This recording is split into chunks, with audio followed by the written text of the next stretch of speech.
Filamu hii bana inafahamika kama La Dolce Vita. Ni filamu ya drama kama kawaida, ni moja kati ya picha zilizochezwa zamani kidogo mwaka 1960. Zamani kabisa, tuseme hata nchi yetu ilikuwa bado haijapata uhuru, lakini picha ilichezwa.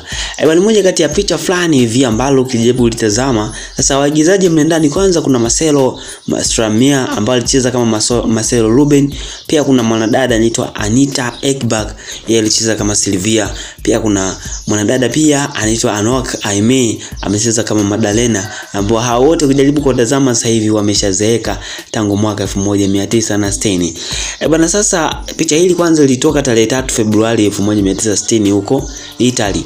Ndio maana ukijaribu kucheki La Dolce Vita ni mjina kabisa hili la Kiitaliano. Sasa director alikuwa ni Federico Fellini, ni kama kawaida majina ya Italy huko. Bana, movie yenyewe kwanza inamzungumzia Marcelo ambaye ni mmoja kati ya waigizaji waliokuwa wanahakikisha wanapambana mle ndani kupambania zile haja zao, umeona, ambapo ujamaa muda wote alikuwa anatafuta vitu ambavyo in short vilikuwa vinamfanya kwa yeye aonekane kwamba haliziki, hususan masuala ya wadada na nini, alikuwa haliziki bwana. Kwa sababu picha hili kwanza linatujuza mambo mengi sana kuhusiana na maisha mbalimbali tunaoishi kwenye masuala mapenzi, masuala ya kuhaso, masuala ya kupambana ili kusudi kuweza kupata chochote kitu sikuweza kwenda.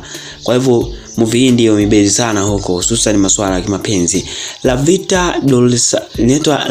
Dolce Vita, moja kati ya picha kali kabisa ambalo ukijaribu kutazama walitumia idea nzuri sana. Ukijaribu kucheki ni mwaka 1960, lakini kitu walichofanya huko ndani bana ni hatari.